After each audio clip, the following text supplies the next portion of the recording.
नमस्कार दोस्तों, हमारे चैनल सेल्फ मेड अवसर में आप सभी का स्वागत है और मैं हूं आपके साथ शिवानी शर्मा।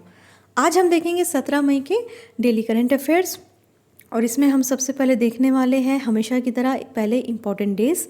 उसके बाद हम देखेंगे कुछ इम्पॉर्टेंट अपॉइंटमेंट्स जिसमें होंगे कुछ खास इम्पॉर्टेंट पर्सन्स और उसके बाद हम देखेंगे नेशनल इंटरनेशनल की न्यूज़। ठीक है, तो चलिए वीडियो की शुरुआत करते हैं। और सबसे पहले हम देखेंगे विश्व दूरसंचार और सूचना समाज दिवस। ये कब मनाया जाता है? तो ये 17 मई को मनाया जाता है और इंग्लिश में इसका अनुवाद होता है world telecommunication and information society day. ठीक है, साइट पे जो पिक लगी है उससे आप ऑब्जर्व कर रहे होंगे। तो सामाजिक परिवर्तन लाने में प्रौद्योगिकी के योगदान को उजागर करने के लिए 1969 से हर साल 17 मई को विश्व दूरसंचार दिवस मनाया जाता है। यह दिन 1865 में 1865 में अंतर्राष्ट्रीय टेलीग्राफ कन्वेंशन पर हस्ताक्षर करने का भी प्रतीक है, जिसके कारण अंतर्राष्ट्रीय दूरसंचार संघ ITU का गठन हुआ था। 2005 में सूचना सोसाइटी के विश्व शिखर सम्मेलन ने 17 मई को विश्व सूचना समाज दिवस के रूप में घोषित करने के लिए संयुक्त राष्ट्र महासभा में याचिका दायर की और उसके बाद मार्च 2006 में तुर्की में पूर्णाधिकार सम्मेलन के दौरान दोनों दिनों को एक विश्व दूरसंचार और सूचना समाज दिवस में जोड़ा गया। ठीक है, अब है तब से विश्व दूरसंचार और सूचना समाज दिवस प्रत्येक वर्ष 17 मई को आयोजित किया जाता है। विश्व दूरसंचार दिवस 2023 का विषय है सूचना और संचार प्रौद्योगिकियों के माध्यम से सबसे कम विकसित देशों को सशक्त बनाना। तो दोस्तों, विश्व दूरसंचार दिवस 2023 की थीम आप याद रखिएगा और थीम है सूचना और संचार प्रौद्योगिकियों के माध्यम से सबसे कम विकसित देशों को सशक्त बनाना। चलिए, अगला इम्पोर्टेंट डे है, ये भी 17 मई को ही मनाया जाता है और वो है विश्व उच्च रक्तचाप दिवस 2023। साइट पे जो पिक है उसमें बताया गया है वर्ल्ड हाइपरटेंशन डे। ठीक है, ये कब मनाया जाता है? 17 मई को, 17 मई। उच्च रक्तचाप के बारे में जागरूकता बढ़ाने के लिए हर साल 17 मई को विश्व उच्च रक्तचाप दिवस मनाया जाता है। इस वर्ष विश्व उच्च रक्तचाप दिवस की थीम है अपने रक्तचाप को सटीक रूप से मापें, इसे नियंत्रित करें और लंबे समय तक जीवित रहें। ठीक है, तो विश्व उच्च रक्तचाप दिवस 2023 वर्ल्ड हाइपरटेंशन डे की थीम क्या है 2023 की? अपने रक्तचाप को सटीक रूप से मापें, इसे नियंत्रित करें और लंबे समय तक जीवित रहे।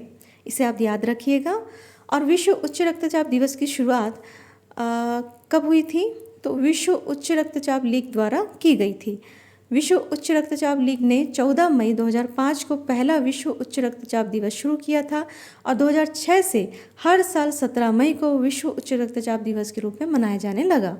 हाइपरटेंशन या हाई ब्लड प्रेशर एक गंभीर स्थिति है जिसमें धमनियों में ब्लड प्रेशर बढ़ने लगता है। ठीक है, इससे खराब जीवन शैली, खराब आहार और व्यायाम के बिना जीवन शैली उच्च रक्तचाप के मुख्य कारण है।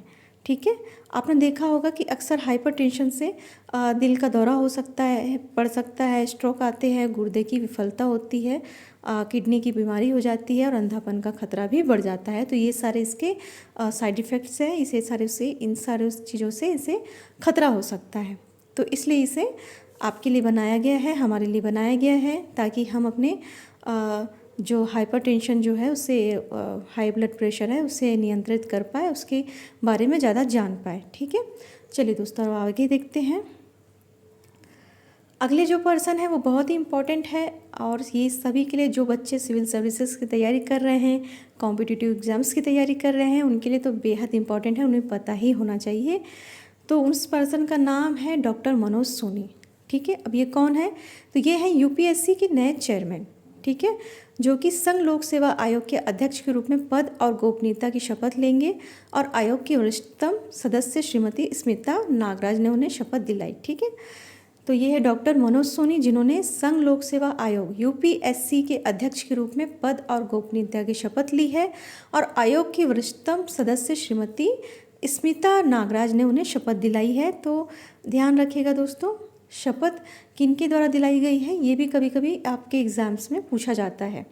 अब डॉक्टर मनोज सोनी 28 जून 2017 को आयोग में सदस्य के रूप में शामिल हुए और बाद में 5 अप्रैल 2022 को संविधान के अनुच्छेद 316 के तहत यूपीएससी के अध्यक्ष पद के कर्तव्यों का पालन करने के लिए नियुक्त किए गए। इस लाइन को आप अंडरलाइन कर लीजिएगा, हाईलाइट कर लीजिएगा। डॉक्टर मनोज सोनी 28 जून 2017 को आयोग के सदस्य के रूप में जुड़ गए थे, ठीक है, मतलब ये कमीशन के मेंबर बन चुके थे। और उसके बाद 5 अप्रैल 2022 को संविधान के अनुच्छेद 316 के तहत यूपीएससी के अध्यक्ष पद के कर्तव्यों का पालन करने के लिए नियुक्त भी किए गए। इसे आप अपने नोट्स में हाईलाइट कर लीजिएगा।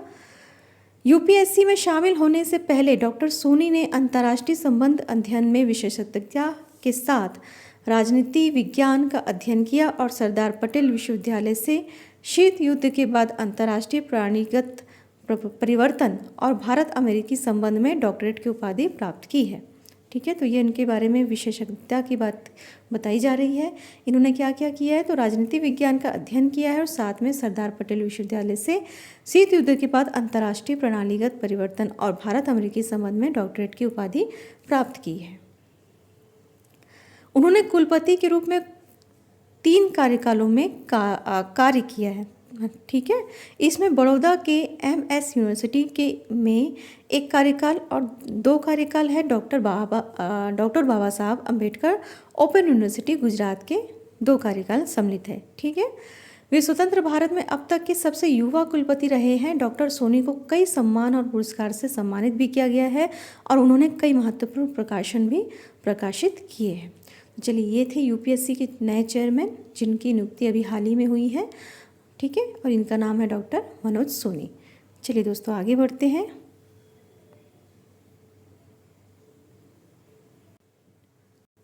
हमारी अगली जो महत्वपूर्ण नियुक्ति है वो है सीसीआई के अध्यक्ष के रूप में रवनीत कौर की, ठीक है। कैबिनेट की नियुक्ति समिति ने सीसीआई के अध्यक्ष के रूप में रवनीत कौर की नियुक्ति को मंजूरी दे दी है, ठीक है। रवनीत कौर भारतीय प्रतिस्पर्धा आयोग, जिसे सीसीआई कहते हैं, कि पहली पूर्णकालिक महिला अध्यक्ष के रूप में कार्यभार संभालेंगी। मंत्रिमंडल की नियुक्ति समिति ने 59 वर्षीय कौर की नियुक्ति को मंजूरी दे दी है। आधिकारिक आदेश दिनांक 15 मई को जारी किया गया था, ठीक है। वह पदभार ग्रहण करने की तिथि से 5 वर्ष तक या 65 वर्ष की आयु प्राप्त करने की तिथि तक या अगले आदेश तक जो कोई भी पहले हो पद पर रहेंगी, ठीक है। इसका मतलब क्या हुआ कि वो पदभार ग्रहण करने की तिथि से 5 वर्ष तक रहेंगी और यदि उससे पहले उनकी 65 वर्ष की आयु पूर्ण होती है तो वो तब तक मानी जाएंगी। उसके बाद 65 वर्ष की आयु के बाद उनका रिटायरमेंट की तारीख बताई जाएगी, ठीक है।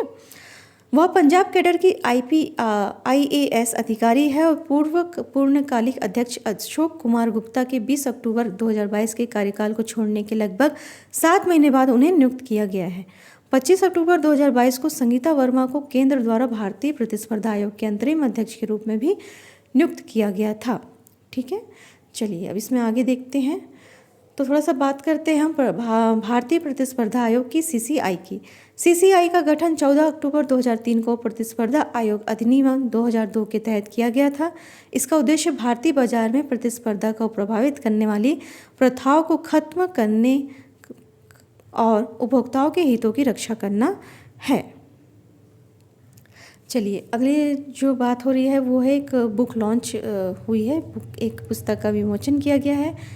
13 मई को डॉक्टर मनोज कुमार की पुस्तक supreme court on commercial arbitration का विमोचन किया गया।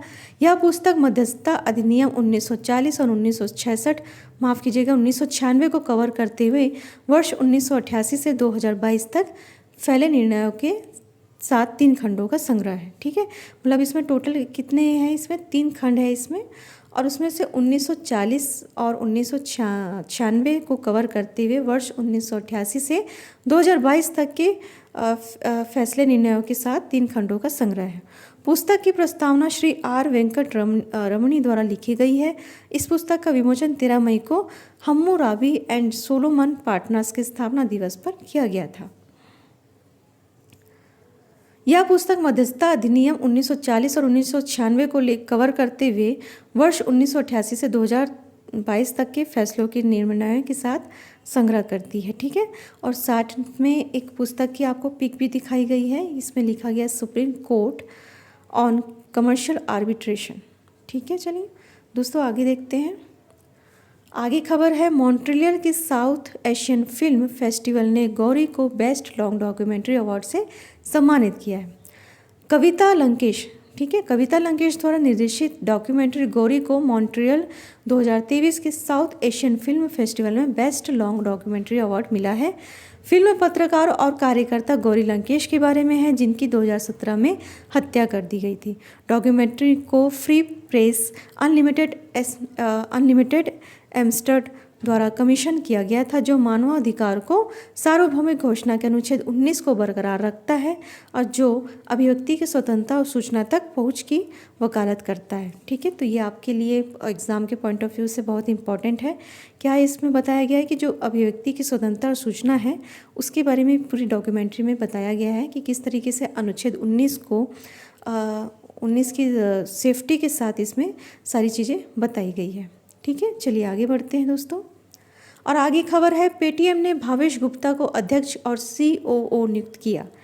पेटीएम की मूल कंपनी 197 कम्युनिकेशंस लिमिटेड ने भावेश गुप्ता को फिनटेक कंपनी का अध्यक्ष और मुख्य परिचालन अधिकारी COO नियुक्त करने की घोषणा की है। भावेश गुप्ता पेटीएम के भीतर विभिन्न वर्टिकल की देखरेख और जिम्मेदारी संभालेंगे, जिसमें उधार, बीमा, ऑनलाइन ऑफलाइन भुगतान, उपभोक्ता भुगतान और उपयोगकर्ता विकास, परिचालन जोखिम, धोखाधड़ी जोखिम जैसे महत्वपूर्ण पहलों का नेतृत्व करना शामिल है।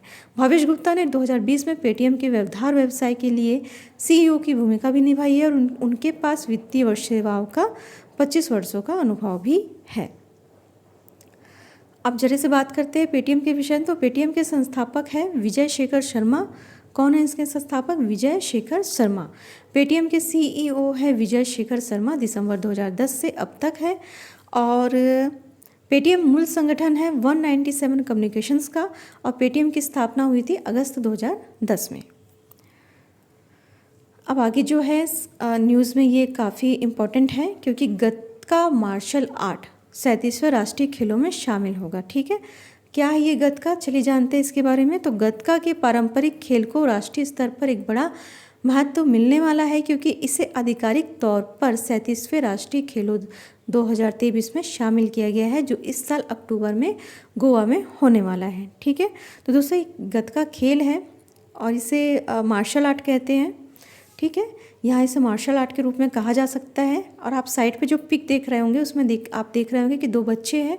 और बेसिकली ये पंजाब का खेल है और इसमें दो बच्चे हैं जो आपस में एक मार्शल आर्ट के प्रदर्शन कर रहे हैं, या कहा जा सकता है कि गतका का जो खेल खेल रहे हैं उसका एक प्रदर्शन किया जा रहा है यहाँ पर। ठीक है, अब भारतीय ओलंपिक संघ IOA गोवा सरकार के सहयोग से इस राष्ट्रीय आयोजन के दौरान कुल 43 विषयों के लिए प्रतियोगिता का आयोजन करेगा। National Gatka association of India के अध्यक्ष है हरजीत सिंह ग्रेवाल और IOA भारतीय ओलंपिक संघ की अध्यक्ष कौन है? PT उषा। और गतका तकनीकी आचरण समिति के अध्यक्ष है अमिताभ शर्मा।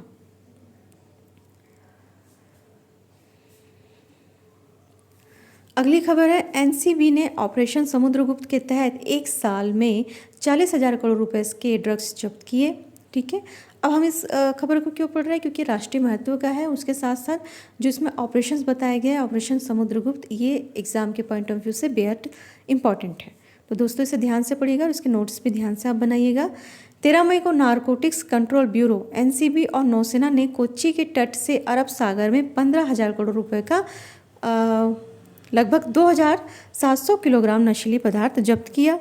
2022 में समुद्री रास्तों से होने वाली नशीली दवाओं की तस्करी को रोकने के लिए ऑपरेशन समुद्रगुप्त की शुरुआत की गई थी। ठीक है, फरवरी 2022 में ऑपरेशन समुद्रगुप्त की पहली कामयाबी हासिल हुई और उसके बाद NCB और भारतीय नौसेना ने एक संयुक्त अभियान में हशीश, मेथाम्फेटामाइन और हेरोइन गुजरात के तट से दूर गहरे समुद्र में जब्त की, जो बलूचिस्तान और अफगानिस्तान से मंगाई गई थी। अक्टूबर 2022 में दूसरे सफल ऑपरेशन के दौरान टीम ने केरल के तट पर एक ईरानी नाव को रोका था। इसमें अफगानिस्तान से आयातित कुल 200 किलोग्राम उच्च श्रेणी की हेरोइन जब्त की गई थी और 6 ईरानी मादक पदार्थों के साथ तस्करों को पकड़ा था। ठीक है, तो क्या है ऑपरेशन समुद्रगुप्त? ऑपरेशन समुद्रगुप्त एक सरल शब्दों में कहा जाए तो नारकोटिक्स कंट्रोल ब्यूरो और नौसेना के जो आपके सैनिक होते हैं उनके द्वारा एक चलाया गया अभियान है, जिसके तहत समुद्री रास्तों से होने वाली नशीली दवाओं की तस्करी को रोकने के लिए ऑपरेशन समुद्रगुप्त शुरू किया गया। कब शुरू किया गया? सन 2022 में। चलिए दोस्तों, अब आगे बढ़ते हैं। भारत और बांग्लादेश द्वारा 50 स्टार्टअप एक्सचेंज प्रोग्राम शुरू किया गया। इस कार्यक्रम के तहत भारत से 50 स्टार्टअप और बांग्लादेश से 50 स्टार्टअप एक दूसरे के देशों का दौरा करेंगे। ठीक है, क्या करेंगे? एक दूसरे के देशों का दौरा करेंगे। ये यात्राएं व्यापार संबंधों के विस्तार, अनुभव और ज्ञान को साझा करने और युवाओं को उद्यमशीलता सहयोग के विस्तार के लिए होंगी। 50 स्टार्टअप एक्सचेंज प्रोग्राम के हिस्से के रूप में 10 स्टार्टअप कंपनियों का पहला समूह 8 से 12 मई तक भारत की सफल यात्रा पूरी करने के बाद बांग्लादेश लौट आया। और स्टार्टअप ई कॉमर्स, स्वास्थ्य, परिवहन और रसद, ऊर्जा, शिक्षा और कौशल विकास क्षेत्रों से संबंधित है। भारत की अपनी यात्रा के दौरान उन्हें भारत की स्टार्टअप इंडिया पहल से परिचित कराया गया है। ठीक है, अब एक इम्पॉर्टेंट खबर है जो कि आपके विज्ञान और इसमें काफ़ी मददगार होगी। विज्ञान के फील्ड से इसमें जो सवाल पूछे जा सकते हैं, इसमें बताया गया है कि 5000 साल पुराने ग्रेट ग्रैंडफादर पेड़ को दुनिया का सबसे पुराना पेड़ माना जा रहा है। पेड़ का नाम क्या है दोस्तों? ग्रेट ग्रैंडफादर पेड़। ठीक है, और इसे कितने साल पुराना माना जा रहा है? तो 5000 साल पुराना माना जा रहा है। अब चलिए देखते हैं कि ये कहाँ मिला गया है। तो दक्षिणी चिली के जंगल में एक विशालकाय पेड़ हजारों सालों से रह रहा है और दुनिया में सबसे पुराने रूप में पहचानने की प्रक्रिया में है। 4 मीटर व्यास है इसका, डायमीटर 4 मीटर है और डायमीटर इसका 4 है और 28 मीटर लंबे इस पेड़ के तने के बारे में भी माना जाता है कि इसमें वैज्ञानिक जानकारी है जो इस बात को पर प्रकाश डाल सकती है कि ग्रह ने जलवायु परिवर्तन के लिए कैसे अनुकूलित किया है अपने आप को। ठीक है, यह ग्रह पर सबसे पुराने पेड़ के रूप में संयुक्त राज्य अमेरिका में कैलिफोर्निया में पाए जाने वाले 4850 साल पुराने ग्रेट बेसिन ब्रिसलन कोन पाइन मेथुसेलही की जगह लेने के कगार पे है। ठीक है, चलिए दोस्तों, ये इसका था साइंटिफिक नाम है इस पेड़ का, जो कि अमेरिका के कैलिफोर्निया में पाया जाता है और इसका माना जा रहा था 4850 साल पुराना। और इसका नाम था, जो वैज्ञानिक नाम है इसे, ग्रेट बेसिन ब्रिसल कोन पाइन मेथुसेलही की जगह लेने के कगार पे है। अब क्या है? Great grandfather. ये काफ़ी इजी नाम है जो 5000 साल पुराना पेड़ है। चलिए आगे बढ़ते हैं।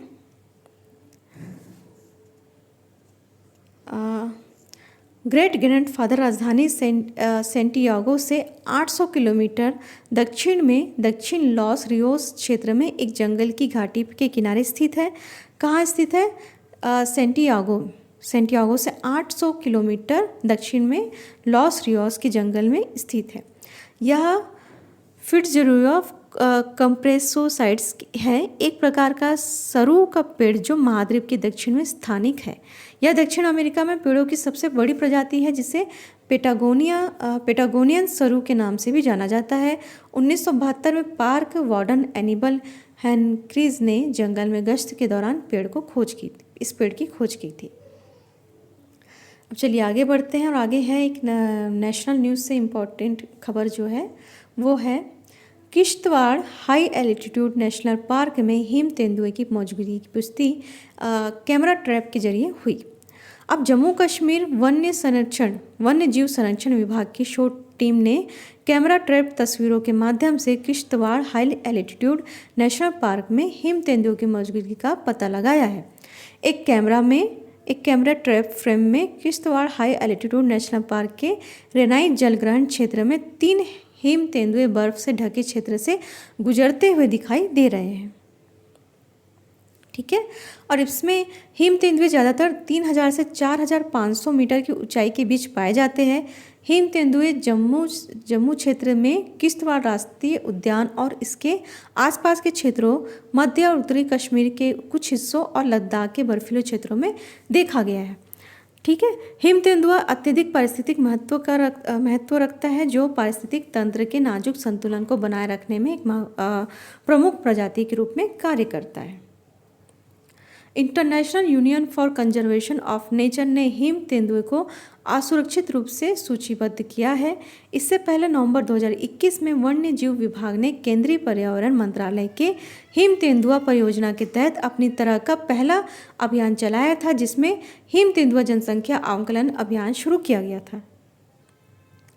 अब इसके जरिए प्रजाति की पहचान और उनके उचित संरक्षण के लिए चुनौतियों पर फोकस किया गया है। जम्मू और कश्मीर में किश्तवाड़ी हाई एल्टीट्यूड नेशनल पार्क कई दुर्लभ अब लुप्तप्राय प्रजातियों सहित वनस्पतियों और जीवों की विशिष्ट विविधता के लिए प्रसिद्ध है। यह वन्य जीवन की एक विविध श्रेणी को भी रक्षा करता है, जो हिमालय आइबेक्स, कस्तूरी मृग और एवियन प्रजातियों सहित अपनी सीमाओं के भीतर सह अस्तित्व में है। ठीक है।